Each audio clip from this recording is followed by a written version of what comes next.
What is a succession plan in business? By the end of this video, I'm going to show you how you can build an operating manual. And that operating manual is going to prove that your business has value beyond you.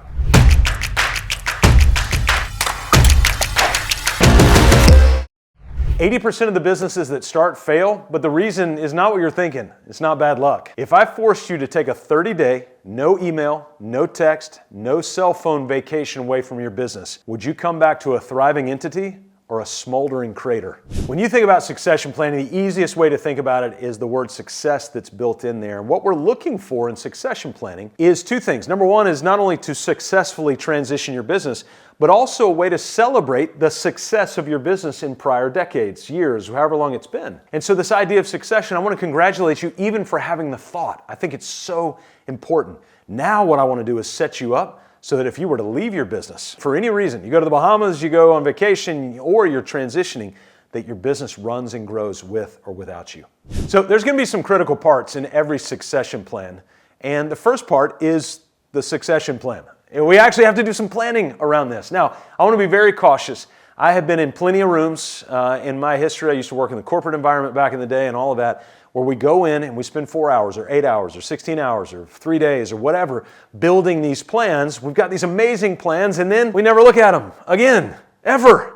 And they just sit collecting dust, or they sit over there and we kind of look back and go, hey, did we not do anything? But we don't want to say anything because we don't want to offend anybody. Well, that's what happens in small business a lot as well, as we go create these plans. In fact, it's even more powerful in a small business because usually you've got less revenue than those big behemoth multinationals.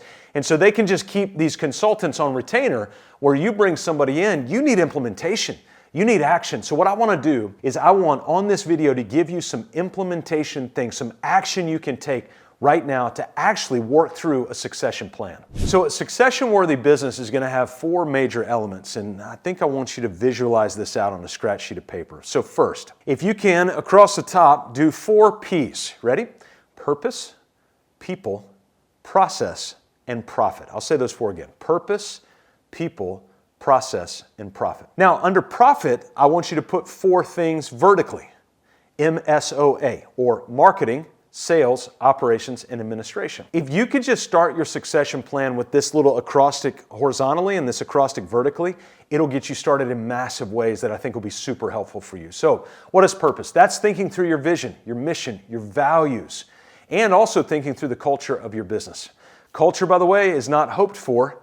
A culture is a direct result of the ingredients that you plant. And so if you did a little audit of your culture and you don't like it, it's kind of on you. It's kind of like parenting, right? You, as the parent, can either parent your child, or if you choose not to lean in, move towards, and instead reject passivity, what you're doing is you're allowing the rest of us, society, culture, to parent your child for you. All right, so that's the purpose. Now, the people side of it's super crucial because you can't transition something that other people can't run, right?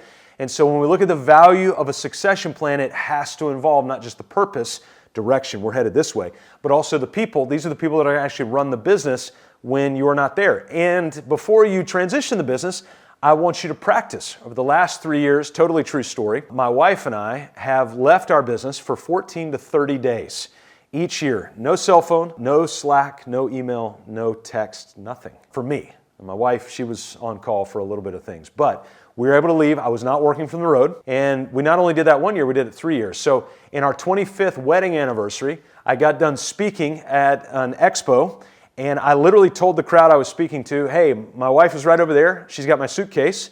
I am going to go change. She and I are going to the airport. We're going to Italy and Turkey for 4 weeks.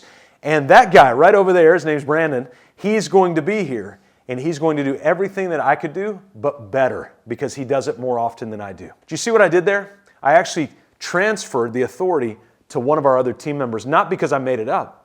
He actually is a better coach because he's got more reps than I do right now around it. And so I transferred that authority to him after we had already equipped him with that authority. So we're not just making it up and saying it with our words. We're actually saying it with our actions. And so I went and got changed. We went to the airport. I deleted my email. I deleted my Slack. And for 30 days, my wife and I went and celebrated our 25th wedding anniversary. You can do that too. We're not a special case. We're not a special unit. We just worked really diligently on these 4 P's that I'm talking to you about. And so in order to really build out and have the margin, you may not want to do what we did. That's what we wanted to do. The question is, what do you want to do? Do you want to work because you have to, or do you want to work because you want to? And so we want to make this out, but the people vertical is going to be crucial. You can do that by building org charts, job roles, and scorecards within that. Now that third P that I had you write MSOA underneath is the process vertical, but it's broken out into 4 core systems. Marketing, that's outreaching the business. Hey, we're here. It's telling the whole world who you are. Sales, that's transitioning the business, a person from a prospect into an actual client. So think about it as like a wedding. You're walking down the aisle. You get married, client, provider, and we're together. Now I have to fulfill the vow. My wife and I just recently did premarital counseling with a couple. And I pulled the guy aside because I didn't want the young lady to hear me, but I pulled him aside and I said, hey man, everybody's going to be super excited about the wedding day. You know what I'm excited about? And I'm here to equip you for the marriage. The days, the weeks, the months, the quarters, the years, the decades that you're going to be together working on this, refining each other over and over and over and over again. That's what operations, administration, and accounting is. It's the marriage. That's where we actually fulfill the vow that we made at the promise or the altar of sales. So when you start to break those 4 categories down, marketing, sales, ops, admin, now you can start to line out all the processes that the people will do aimed at the purpose that they're doing it for. And so this helps create that succession plan.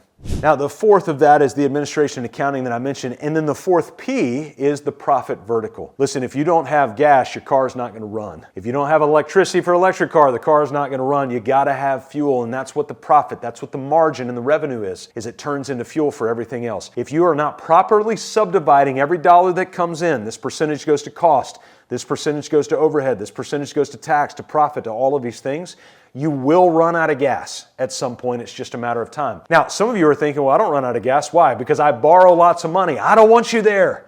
I don't want you borrowing money. Borrowing money covers a multitude of sins for a while, and then it doesn't. The music eventually stops. Does that mean borrow money's bad? No, that's not what I'm saying. What I'm saying is too many business owners are in the habit of borrowing money because it's the easiest way to cover things up and just to move on. Are you using tomorrow's deposits to pay for yesterday's bills? We need to do something different. That's an alarm that needs to be raised. So that profit vertical helps us build dashboards to raise some of those alarms so that we can get back to the work of focusing on the process, the people, and the purpose of what we're trying to do.